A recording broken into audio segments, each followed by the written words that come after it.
Welcome to the Cubs playoff roster, Hector Rondon. The Dodgers sure are glad you made it. Center fielder Chris Taylor greeted the Cubs reliever to the postseason by sending Rondon's second pitch to start the sixth inning 401 feet into the right center field bleachers for a solo home run that revived a late-arriving, sellout Dodger Stadium crowd of 54,289 and propelled the Dodgers to a 5-2 victory. What is it with players named Taylor killing the Cubs in October 1st? Michael Taylor of the Nationals hit 2 home runs in consecutive National League Division Series games, and now comes Chris of the Dodgers to change Game 1 of the NLCS. Chris Taylor's clutch homer will do nothing but empower critics of Cubs manager Joe Maddon, convinced he overmanages in the postseason. Maddon had valid reasons to replace starter Jose Quintana with Rondon. The Dodgers had 2 right-hand hitters lined up to face a tired Quintana, and Rondon had thrown 10 scoreless innings since August 23. But if Rondon had been so effective lately, why wasn't he on the NLDS roster instead of Justin Wilson? And this was a pitcher who had given up 10 home runs in 5,713 innings during the season. So second guess away. As rocky as Quintana was in the 5th inning, taking him out after 89 pitches made it fair to wonder what the rush was to get to a weary Cubs bullpen that needed 6 relievers to survive Game 5 against the Nationals 48 hours earlier. "I thought I'd had it," Maddon said. Emotionally, he was pretty much drained at that point. Maddon spent the rest of the post-game news conference addressing a controversial play that didn't affect the game as much as the bullpen's failure, the offense's ineffectiveness, or his own judgment. Relievers Rondon and Mike Montgomery gave up home runs and the Cubs managed 4 hits, so remember that when declaring how wonderful it was that Maddon made a strong stand against a weak rule. Umpires ejected Maddon in the 6th inning for arguing after a replay review reversed a call, declaring Dodgers shortstop Charlie Culberson safe because Wilson Contreras broke one of baseball's most hotly contested rules by sliding his left foot in front of the plate. With the intent of getting tossed, Maddon charged from the dugout immediately. "I have to stick up for my boys," Maddon said. "I've got to stick up for everybody that plays this game." On a roll, Maddon compared the rule to Chicago's recently repealed soda tax. He waxed eloquently about catchers' rights and umpires' dilemmas. Of the 15 questions asked, 12 of them concerned that play.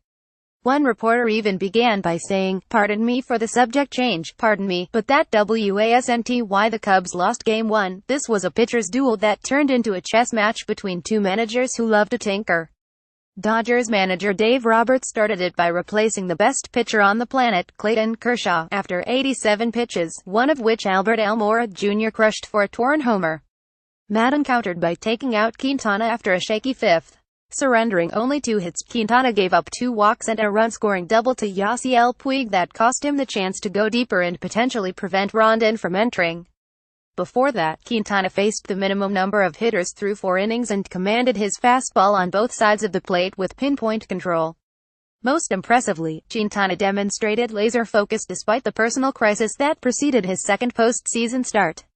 Quintana's wife, Michelle, encountered issues with an irregular heartbeat during the Cubs' overnight flight from Washington after Game 5 of the NLDS, forcing the team plane to divert to Albuquerque, NM. He accompanied his wife to a local hospital. Quintana's state of mind concerned the team enough to delay the decision about him starting Game 1 until Saturday. See more videos. Quintana arrived in LA about 10 p.m. Friday, and by late Saturday morning, Cubs president Theo Epstein had reached out to check on his lefty. Everybody agreed the original plan was the right one. After throwing 12 pitches Thursday against the Nationals in a rare relief appearance, Quintana still wanted the ball. "You saw why the Cubs wanted Quintana to meet this moment, from his first pitch through his last one. He deserved a shot to start the 6th. I felt fine," Quintana said. "I wanted to continue to do my job. I respect his decision and it happened." As for the lineup behind Quintana, the Cubs really should consider finding a sponsor for Maddon's daily surprise.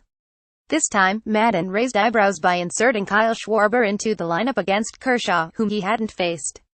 Following his gut, Maddon figured hitters on both sides of the plate struggle against Kershaw, so why not play someone who might hit a mistake into the palm trees beyond right field? Schwarber went 0 for 3. The Dodgers countered with an even bigger stunner that could affect the series more than any umpire's call or manager's lineup decision. They left all-star shortstop Corey Seager off the playoff roster because of an ailing back.